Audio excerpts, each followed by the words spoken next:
So yes, like I said, it's always awesome seeing you guys have that light bulb moment and seeing how the alchemy is helping you guys.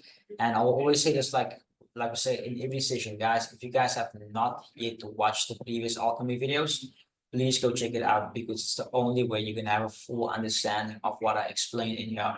And we are limited with time, so going over all concepts, it's just gonna actually hold us back a bit, you know. Today we're going to talk about my mechanical approach, how I basically approach US30 and Nasdaq. So first things first, disclaimer, Gold Markets is a product of First Fintech Capital in South Africa, with company number 2020/936-466/70. So which means Gold Markets is a licensed financial services provider registered with the FCA. And trading financial instruments like US30 and Nasdaq involve significant risk and may not be suitable for all investors. So we are all adults here, guys. Everything I share with you guys here is based on my own experience, my own knowledge. How you guys implement this is completely up to you. And remember, the only way you can actually implement this is through backtesting and collect data. That way you take your trades based off statistics and not of emotions. So now that we have that out of the way, let's get into it. So what's on our agenda today? We're going to talk about market structure, just a quick recap on what is really important. And I'll always cover this because it seems like, or it feels like this is something that's very, very overlooked, even though, even though you guys, some of you guys are intermediate/advanced traders. Then we're going to talk about internal and external structure, just an understanding of what I mean by that and what you should look out for. Then basically your daily cheat sheet and an entry technique that I use to basically enter the market. So just a quick recap on market structure. What is it? So first things first, as you guys know, we have three types of structure. We have uptrend, downtrend, and consolidation when the market goes sideways and not going up or down. So how do we spot a bullish trend? It's a trend that basically forms higher highs and higher lows. A trend that basically forms, or bearish trend, is a trend that basically forms lower lows and lower highs. So very, very simple. Those are the two characteristics you want to look for in both an up and a down trend. Then also pay very close attention to the internal versus external structure, because these two things, if you don't look at the external structure internally, if you don't look at the internal structure externally, you will get confused and sometimes it might not make sense why you hit a stop loss. So you always want to look at the big picture as well as the internal/smaller picture, basically. Then look for liquidity on the daily, weekly, and monthly.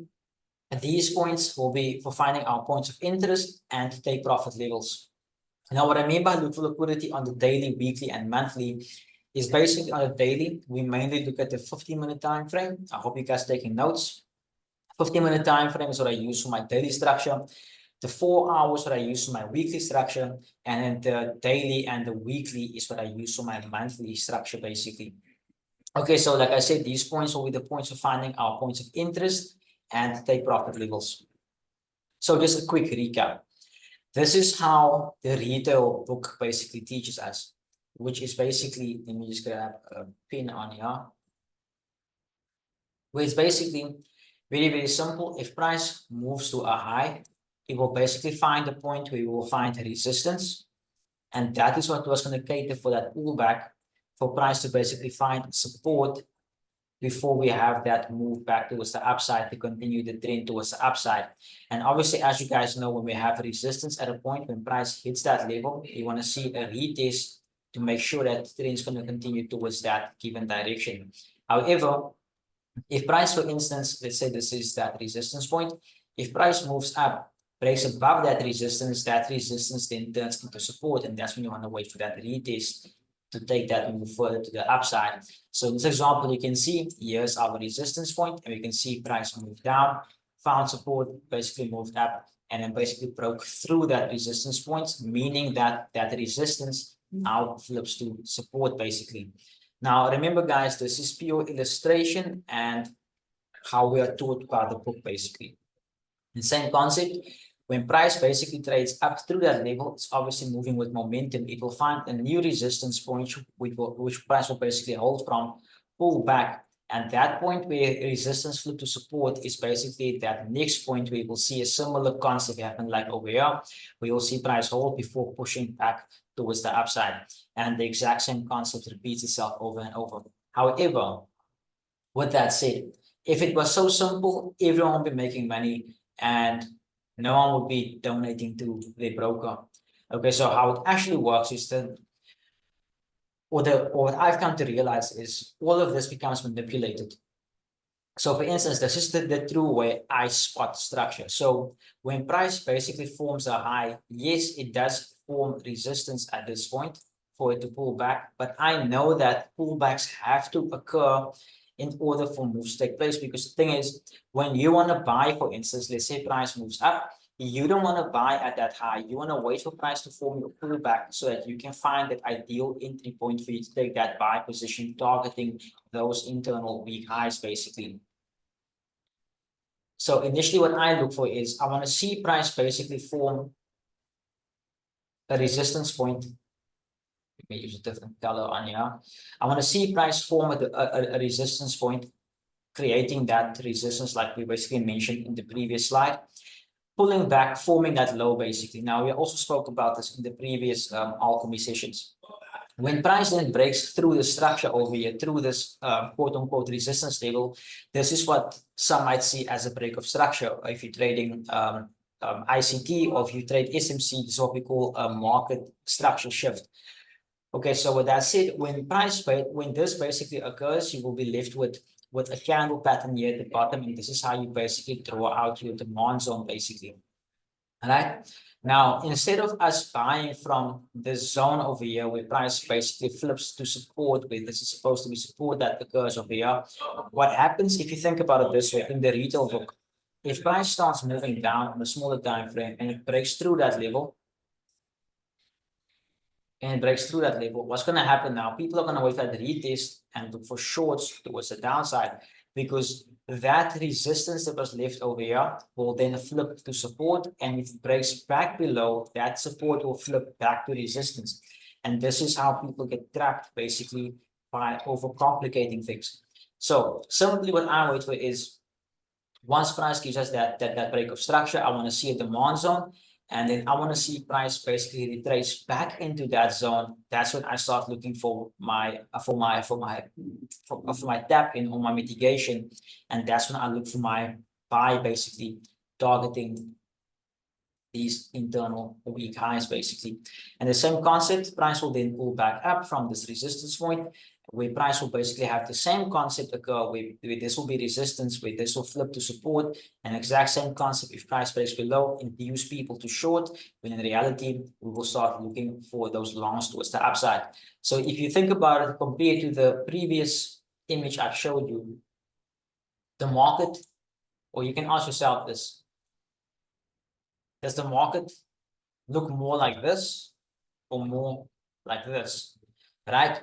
So that is one thing you should start looking out for. So that's the way I perceive it. And this is that type of structure I look out for. And once again, this is just an illustration. When you look at the real price action chart, it won't always be as clean, because different markets have different conditions, and those conditions affect how those prices look on our charts. Okay. And same concept for a downtrend, for instance, where price will basically trade down, finding support, which will then basically lead to that retracement towards the upside, finding a resistance point for us to sell from. And then same concept, once price breaks below that support point, that's when support will then flip to resistance. And then that's initially when you have that new pullback, and that's when individuals start looking for those sell stairs and downside. But once again, if it was so simple like this, basically, everyone making money. And if you look at the way this is basically drawn out, what do you see? You see patterns, which is also taught to you on Google. Meaning, if price consolidates in a range like this, if price breaks above, you look for your buys. If price breaks below, you look for your sells. Stops above, stops below. So that is one thing I want you guys to not get confused with. Okay, so I'm not going to spend a lot of time with this, because we have basically done market structure in previous episodes. But initially, Same concept. This is what we basically look for: break of structure, price leaving us with a supply zone, leaving us with basically a new resistance point. In other words, the way I perceive it is I see a demand zone as my support and I see a supply zone as my resistance. And same concept, you have break of structure when that support basically flips. When that support basically flips to resistance, as you can see over here, but that's initially what you will see happen. And this move that we see taking place over here, basically, throw it out. This move coming down back into the demand zone, is basically the moves that take place for the stop hands. Because when people buy at these levels, what happens? They have stop losses below these levels. Right? So always look at the way I look at it. I always look at what the retail trader is doing because I know all of them most likely lose money. So take screenshots, take notes, and like I said, go through the previous Alchemy videos to check this out. So internal versus external structure. External structure is derived from higher time frames such as the 4-hour, daily, or the weekly. This is your bigger picture, your higher time frames, meaning also the charts where price basically, or think about it this way, the time frames where it takes a lot of time for price to form a certain movement of a candle closures. In other words, a 4-hour, you wait 4 hours for candle to close, a daily, wait 1 day, a weekly, you have to wait 1 week. It's a very long time compared to a 1 minute, 5 minute, 15-minute chart. Then it represents, like I just said, it represents the broader / the bigger picture of price movements in the market. External structure helps you understand the big picture, like we also just mentioned. And internal structure is observed on the lower time frames, such as the 15-minute, 5-minute, or the 1 minute, because these are the time frames that we use on a daily basis, that I sit on a daily basis to start looking for my entries and things like that. The 4-hour, daily, and the weekly are the time frames I use to do my analysis on, to actually gather my long-term buyers and so forth, and use my cheat sheets to cover next on these 15-minute, 5-minute, and 1 minute time frames. Then the internal structure shows the finer details of the price action within the broader trends identified on bigger time frames. Internal structure reveals a short-term fluctuation in minor price moves that occur within the external structure. Chris, all good, my brother, all good. Glad you could be here.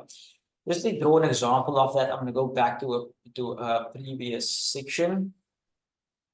Okay, so try to ignore all of this over here. Or actually, let's do this. Let's do this.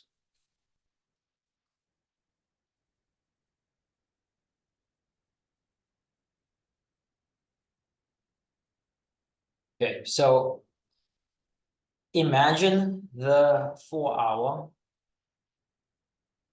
is orange, and then imagine the 15-minute, or imagine the 4-hour, the daily, weekly as orange, and then imagine the blue as the 15-minute, 5-minute, or the M1. Okay, so let's say, for instance, on the 4-hour price, that's this. Price forms a high, pulls back, forms a higher high, pulls back, higher high. So on a 4-hour time frame, that might look like a very small movement, let's say over a period of, let's say, 3 to 4 days. When on a smaller time frame, for instance, on the 5-minute or the 15-minute / 1 minute, what you will see is much smaller price movements within that given time frame.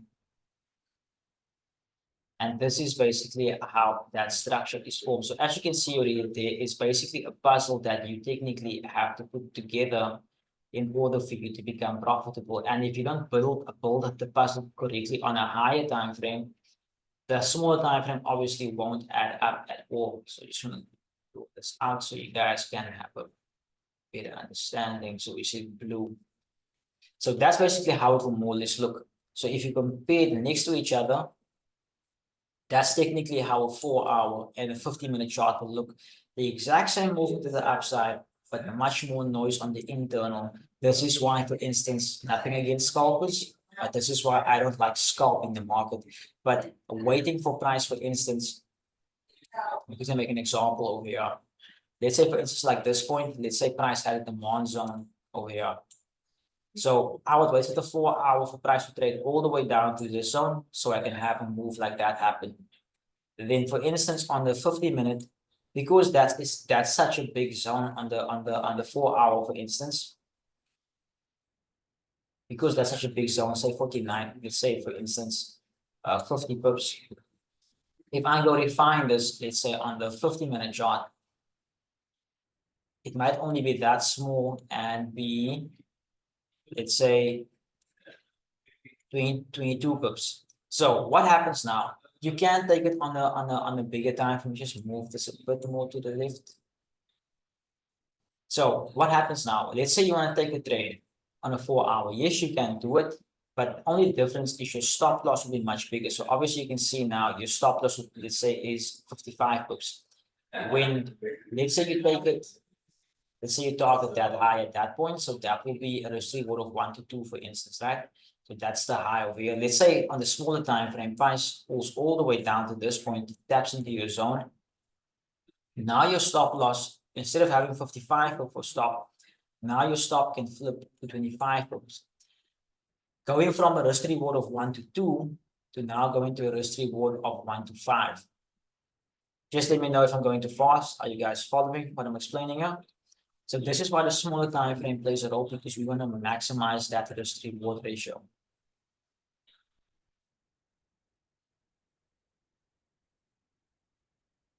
Okay, so now that we've explained basically internal and external structure, let's move on a bit. So this is basically an example I just showed you on TradingView. You guys can take a screenshot of this, and this initially what we want to see happen.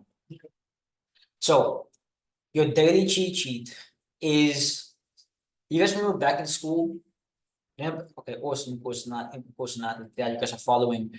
Guys, remember back in school when you write an open book test, where basically you have your textbook, you have your questions, and the answers are right there in the book. So technically your cheat sheet is the exact same thing. Something you have on your phone or your PC printed out somewhere visible, where you look for a certain pattern in the market and you compare it to that cheat sheet you have, and that basically becomes your guide, right? That's the best way I can explain what a cheat sheet is. So please refer to Alchemy Day 1. Your cheat sheet is in there. So if you're not going to put in the work, if you expect a handout, you're really lost, because the answer is there. Okay, so this is just a small example of the cheat sheet. If your trend is bullish, if you guys know, we spoke about the Asian box. If price breaks below the box, we'll look for buys. Breaks above the box, we'll look for sells. So for instance, let's say you are in a bullish market, you have a 4 hour break of structure. Remember, like I said, your point of interest becomes your 4 hour point of interest. Break of structure, Asian range. Let me do this. Let me annotate on here.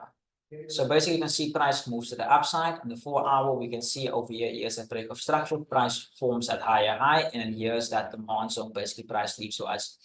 Then we can see this is the Asian range over here. And if, like I explained, if price goes to the downside, we look for buys, and if it breaks to the upside, we basically look for sells. So as you can see in this example, if we are in the bullish market, what makes sense? To pull back and then obviously rise, right, to make that new high. Then obviously retrace a bit, then leave them on, then have an Asian box, and break below the box, tap into the box to form a higher high. That concept makes sense, right? Okay, so let's move on real quick. So for bearish trend, the exact same example, you're going to have price, for instance, move to the downside. You have your break of structure, price forming that new lower low, and then price leaving you with that supply zone. What you want to see is an Asian box with price breaking towards the upside, so you can look for sells with untested Asian lows. And you'll see in the previous example, basically, you have untested Asian highs here on top, and that becomes your target initially. Okay, so that is what I want you guys to basically look out for. So that is basically it for the theory of this. Before we move on to the next section, basically showing you guys some live examples and so forth. Is there any questions? Any questions? Please drop them in the chat. we can maybe take 5 minutes to answer some questions before we move on to that. Another thing is also, don't want to overwhelm you guys with so much information at once, and you guys feel like you can't ask a question. And also remember, guys, there is no such thing as a dumb question. The only people who don't make mistakes are those who never try anything. So feel free to ask a question in case something I didn't understand and I want to cover again. This is a safe space.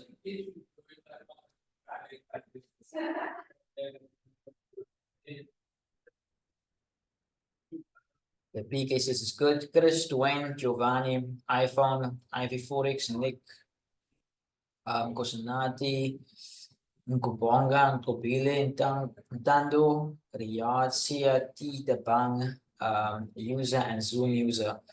You guys good? You guys still don't have any questions? Okay, awesome.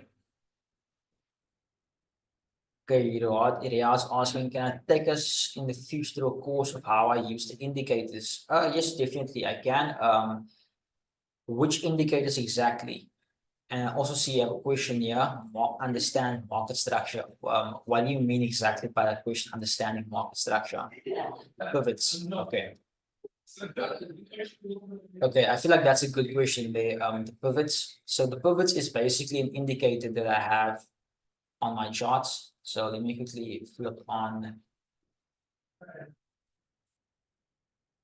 So I'll just flip. Okay, so this is a NASDAQ and US30 session. So we're only looking at those two. Okay, so initially the pivots. Okay, so they are very important. So this week I haven't been in the charts as yet. This morning I was in a meeting. So initially, this is how my Monday starts off. I will still have my pivots lined up from my previous week. I will still have my analysis from the previous week. So I did my chart hygiene last week as well for the new month. So the charts are still looking good. So initially from here, you'll see. So I'll make an example here real quick. Notice where this pivot starts. It starts on Monday on 12. Now, when you load your pivots, so for everyone who wants to know that, you come to indicators and you search pivots. So pivot standard, a pivot point standard, this one over here, which I put a star on. And then once it's loaded on your screen, you'll basically have nothing. So when it's loaded, it will look like that. But when you throw it on your screen, it will look something like this. Your chart's going to have all these little R1, R2s, and pivots on there. So what I do, just to make the chart a bit more neat, I just put number of pivots back, 1 for the day and for the week.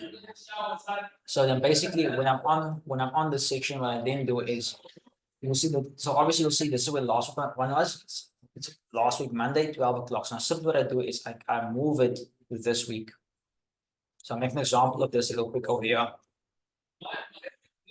So on the 4 hour, this is where the weekly pivot lies. If I go to the 15-minute chart, you will see that the pivot is basically, if I move it, you'll see it's not there anymore. So that's why I draw them out manually on the 4 hour, because now your internal structure, see, on the 4 hour, we know external structure, pivot lies at that point. Internal structure, the pivot now lies at a different point over here. Now you have the daily pivot. Now you have your daily pivot, your weekly pivot, your daily S1. See where your daily S1 lies in this demand zone, in this fair value gap. And then you'll see on the 4 hour, your S1 for the week lies all the way down here. So then what I do from this point is I didn't draw it out last week. It was very far away.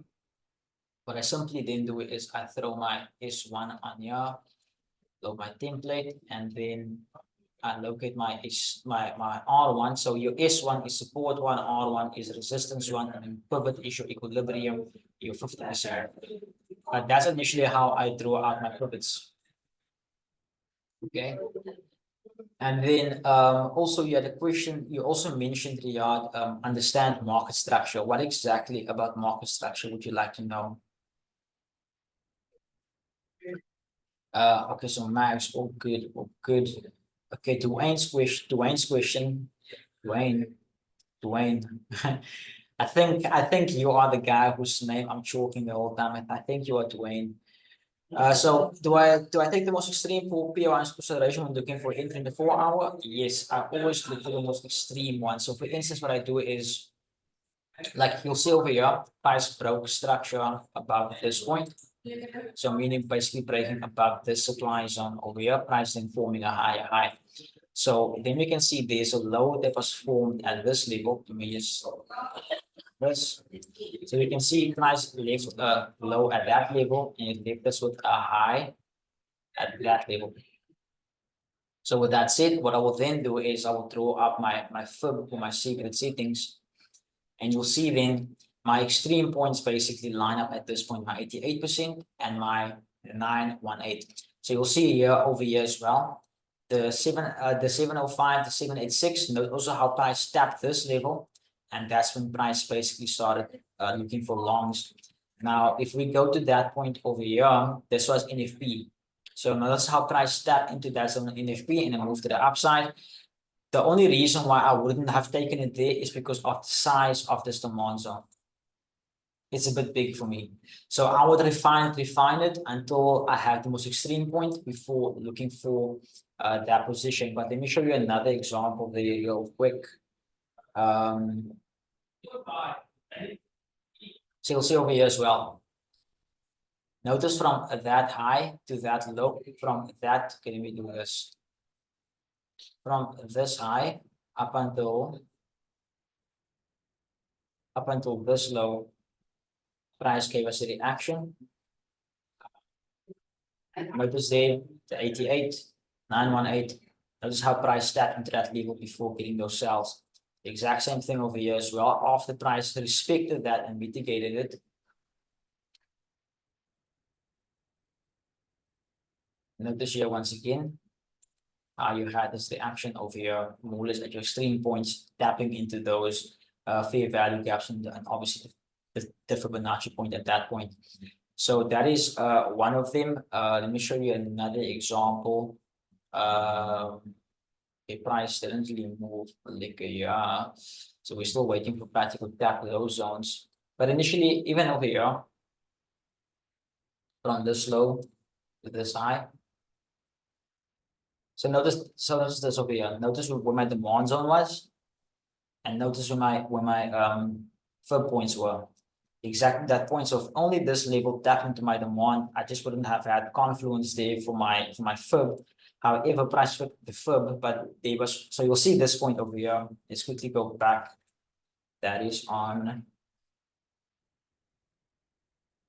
here. So you'll see the demand zone is based off this candle. But you'll see, even if we took it a bit further and we maybe took it as 1, 2, 3, we would have had, even if we marked out this point, I'm sure if we go back here, that perfect tap in. So it all depends on you as an individual as well, what type of setups you want to go for and how far you want price to pull back. Because the thing is, if you're like me and want to wait for very far extreme retracements, you're going to wait quite some time for price to basically come to your points. And it seems like Volt has not paid the Zoom thingy. So our session is in 9 minutes, unfortunately. But I love the questions you guys are asking here. So we're going to keep on blitzing these questions until the session basically ends. And then also before we end here, guys, there's quite a few of you guys here. If any of you guys need mentorship, message me on Instagram, on WhatsApp, and let's get in touch. Let's do a session, for instance, before you even want to sign up with us. Let's do a free session. Let's first see if you want to have me as a mentor and if my method will work for you, because as a consumer as well, you have to know what you are purchasing. So I'll just put my number in the chat over here. You guys can feel free to message me whenever you guys want to. So right there in the chat, there's my phone number. Okay, so Kobili's question is, Kobili's question is, how do I find valid demand zones? So Kobili, one of the most important things of finding a valid supply demand zone is mitigation. So the concept of mitigation basically works like this. Say price basically forms a high, low forms a higher high. Now here you have that break of structure, and then price leaves you with this demand zone. What now happens is this demand zone is unmitigated because price has not come back to that point. So now when price travels to this point and it taps it and you have that reaction, it has now been mitigated. So this means now if price holds that point and it retraces back to this level, it won't be valid because it already has been mitigated over here. So most likely you will see in most cases, if you want to act on this level again, after it's been mitigated, you will have a reaction, but price will break through it because that point has already been basically filled, hence the term mitigation. And the same concept for a sell model. Let's say you have price forming a low, retracement, a break of structure, and price leaves you with that supply zone. It is then unmitigated until price travels to that point, tapping into it. Now it is a mitigated point for you to break, for you to look out for.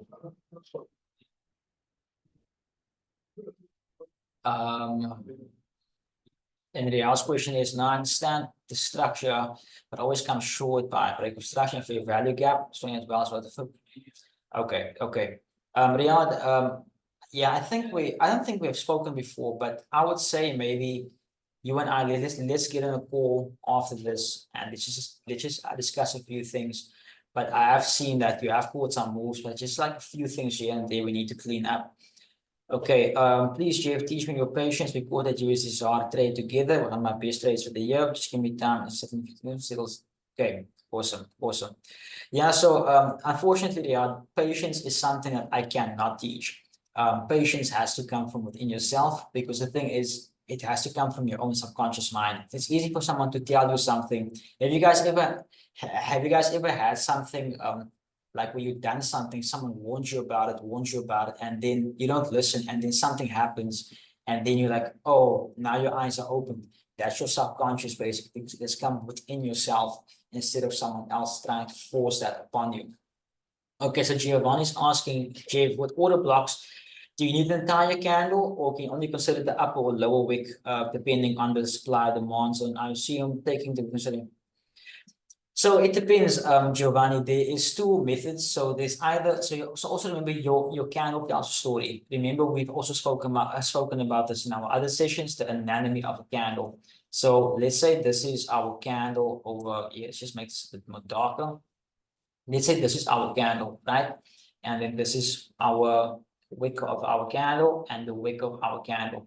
So now, for instance, if we go measure this out, we will see that, okay, that is, let's say 20 points, and that is, let's say 20 points. In total, that is 40 points, right?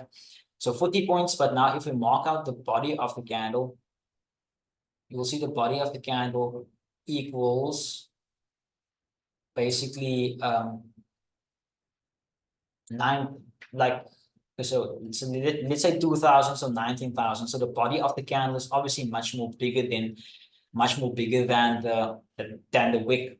So what now happens is, because we have a full body full of volume, what I then do is when I draw my supply and demand zone out, I map out my entire candle. But then what I look for is my 50% equilibrium of that candle, because then I know that's where fair value is then offered in that demand zone. So that's the one way I do it with full body candles. So you'll see over here, each candle tells a different story. And then another way you can do it is, let's say, for instance, your candle looks something like this with the wick, where your wicks now basically become bigger than your body. Let me create an example where it's like that. In a case like this, what I then do is I just mark out the wick, and then I use the high of that as my point of interest. So when price retraces back into that point, the moment it taps here, I look for my longs towards the upside. So it all comes down to basically studying your candles as well. So with that said, also remember, Giovanni, missing trades sometimes is part of the process. It's part of the journey. I always say, Pokemon, we can't catch them all. If we could catch them all, we would all be millionaires, and we'll all be making massive amounts of money. But unfortunately, because we are human, we are not robots. There's only so much we can do in a day. There's only so many pairs we can look at. But this is why it's really important for you to stay disciplined. If you are making 10 Rand a day on a pair trading, by compounding that, doing it every single day and staying disciplined, eventually at 10 Rand will turn to 100 Rand, 100 Rand will turn to 1,000 Rand, 1,000 will turn to 10,000 Rand. Trust me, I've seen this happen with my own trades. I remember the first time taking a trade, following a signal, making 20 cents. And I was so happy. But then looking at the guy who sent me the signal, him making 20K on the trade, it's like, how did he do it? obviously lot size. But then as time progressed, as I was learning, making $1, I was so excited. Making $10, I was so happy. Then getting to the point where I can support myself with $10 a day, basically, with the idea that I don't need to work a job. And that's where I stayed focused, only focusing on those X amount of money. And then over time, because I stayed disciplined, the amounts became bigger, I could start living a much more comfortable life. I could start doing things whenever I want, but it all came with sacrifices. Okay, how do I spot the continuous setup? So there's two ways you can do it, Sia. You wanna wait basically for either price to flip, or you want to see price basically as form basic structure. Now remember, in the end, we can't say what the market should do or what it wants to do. Initially, what I do is, if I have a break of structure, if I have a high form and price forms a break of structure over here, and there is liquidity up here or supply zone, and I can see that this is now the point where, make an example here. Let's say this is where price had a massive candle to the downside because of news. Now there's an imbalance in the market over here. Now, for instance, let's say the market after news traded a bit, and now eventually, now we have to go fill that imbalance, and now we know that we're going to go there, so we can see a sell come in. Then with that said, we can see then there is demand that's left over here. We want to see price basically then trade into that level, look for buys, target the high, break of structure, wait for a new demand to be formed, wait for price to retrace into your demand zone, trade back up, targeting that high, waiting for the new demand zone, and basically continuing that cycle. Because now actually what's also happening here is, with experience, you will start noticing liquidity being formed over time. But yeah, less than 1 minute left. Guys, once again, thank you all for joining in. Like I said, any questions you guys have about trading and so forth, feel free to message me, get in touch with me on WhatsApp, on Instagram, and so forth. Let's book a session for you with myself, all free of cost. Let's see how we can level you up. And yeah, session's gonna end now. And also, guys, if you guys haven't watched the Trading Alchemy yet, go to my YouTube, Jevon Pharo, like and subscribe. This is the 8th episode we've done. I'm very proud of us for doing it. It means 2 straight months of Trading Alchemy, and much more coming. Like